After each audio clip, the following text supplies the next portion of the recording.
Oke, seperti yang kita tahu, studio Disney belakangan ini sedang gencar-gencarnya dalam mengkampanyekan woke agenda. Salah satu tindakan yang dilakukan dalam bentuk kampanye ini adalah membuat karya-karya terbaru mereka menjadi sangat diversity, atau dengan kata lain, karya-karya terbaru mereka memiliki berbagai macam karakter dari berbagai macam background yang berbeda. Nah, salah satu tujuan dari diadakannya unsur ini adalah untuk menghilangkan unsur rasisme dalam satu karya. Nah, tapi bagaimana jadinya kalau Disney ingin membuat suatu karya yang berusaha mewakili satu golongan tertentu, namun hasilnya adalah mereka malah membuat suatu karya yang dianggap oleh banyak orang sebagai bentuk rasisme. Hah? Emang hal ini bisa terjadi? Well, jelas bisa, dan hal ini baru saja kejadian beberapa waktu yang lalu. Lebih tepatnya adalah ketika Disney menunjukkan kartun terbaru buatan mereka yang berjudul Oye Primos.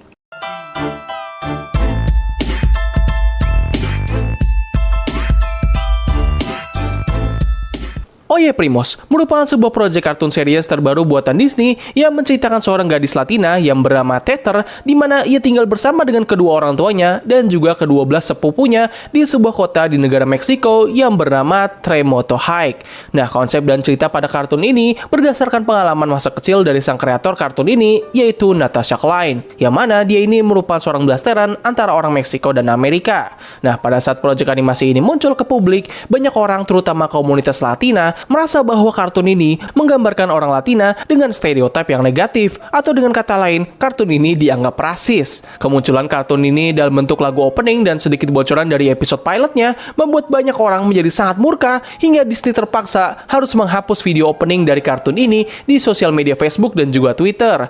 Nah, tapi kalian masih bisa melihat opening tersebut di media sosial YouTube ya. Dengan banyaknya backlash dan juga viralnya berita ini, mungkin ada beberapa dari kalian yang bertanya-tanya, memangnya letak rasisnya kartun ini di mana sih? Well, kalau kita melihat dari video opening kartun ini, kita bakal ditunjukkan dengan berbagai detail yang dipermasalahkan oleh orang-orang.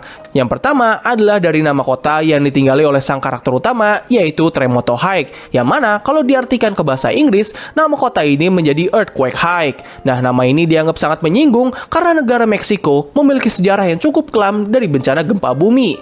Permasalahan yang kedua adalah dari penggambaran kota ini yang dipenuhi dengan sampah dan memiliki ton yang berwarna oranye. Nah, hal ini menimbulkan sebuah stereotip bahwa negara Meksiko itu merupakan negara yang kotor, dan juga dengan menggunakan ton yang berwarna oranye, negara Meksiko dianggap sebagai negara yang panas dan gersang. Nah, sebenarnya untuk penggunaan ton berwarna oranye pada negara Meksiko itu udah menjadi hal yang cukup sering digunakan di berbagai karya fiksi, seperti contohnya adalah series Breaking Bad. Permasalahan berikutnya adalah dari penggambaran keluarganya sang karakter utama yang terlihat seperti keluarga yang tidak bercukupan dan tinggal di satu rumah dengan banyak anggota keluarga. Yang mana jelas ini menimbulkan sebuah stereotip bahwa keluarga Latina Meksiko itu merupakan orang-orang yang tidak bercukupan dan tinggal di satu atap yang sama dengan banyak anggota keluarga. Dan masalah yang terakhir yang paling sering dipermasalahkan oleh orang-orang adalah dari penggunaan kata Oye Primos yang menurut banyak orang sangat tidak tepat digunakan dalam situasi kartun ini. Nah, kata Oye Primos sendiri memiliki arti high cousin atau high sepupu. Namun yang dipermasalahkan oleh orang-orang adalah dari kata Oye, itu merujuk kepada kata tunggal. Yang itu berarti Oye Primos hanya bisa digunakan apabila mereka merujuk kepada satu sepupu saja. Tapi dikarenakan kartun ini memiliki banyak sekali sepupu, maka dari itu mereka seharusnya menggunakan kata Oigan Primos yang merupakan kata jamak. Nah, tapi walaupun mendapatkan banyak sekali kritikan pedas dari berbagai pihak, sang kreator dari kartun ini masih membela karya buatannya. Karena menurutnya, semua hal yang ada di kartun ini merupakan pengalaman pribadinya, dan setiap orang pasti memiliki pengalamannya masing-masing. Maka dari itu wajar aja apabila pengalaman yang ia rasakan pasti sangat berbeda dengan pengalaman orang lain.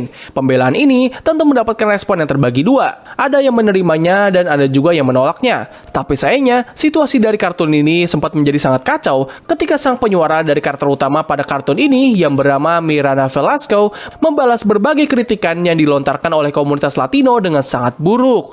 Nah, sebenarnya masih banyak lagi isu yang dipermasalahkan dari kartun ini. Cuma dikarenakan gue hanya bisa mendapatkan klip dari opening kartun ini saja, maka dari itu mungkin ini saja sih permasalahan-permasalahan yang bisa gue sebutkan untuk video ini. Lagian juga kalau misalnya gue harus membahas bocoran episode pilot dari kartun ini, ini video pasti bakal panjang banget karena tuh episode punya banyak banget masalahnya. Jadi menurut kalian bagaimana? Apakah kartun ini sangat rasis dan ofensif, atau kalian merasa bahwa kartun ini biasa aja dan menggambarkan apa yang berusaha mereka sampaikan dengan cukup baik? Tulis di kolom komentar di bawah. Kalau dari pandangan gue pribadi, gue sebenarnya nggak bisa mengatakan kalau kartun ini sangat rasis, karena ya ada beberapa poin yang rasa itu agak dilebih-lebihkan aja, namun ada juga beberapa poin yang cukup valid untuk dipermasalahkan. Nah, tapi gue bakal tetap menganggap bahwa ini merupakan kartun yang sangat tidak menarik dan gue sepertinya nggak bakal menonton nih kartun. Ya, walaupun nih kartun memiliki visual dan desain karakter yang mirip banget dengan salah satu kartun favorit gue, yaitu Amphibia. Namun kalau melihat konsep dan juga ceritanya, rasanya nih kartun mirip banget dengan salah satu kartun buatan studio Nickelodeon, yaitu The Loud House. Ya, anggap aja nih kartun merupakan The Loud House, cuman versi latinanya ya. Bentar. Mereka ternyata udah punya kartun seperti ini loh. Wah, kacau nih. Udah rasis plagiat lagi. Aduh, Disney.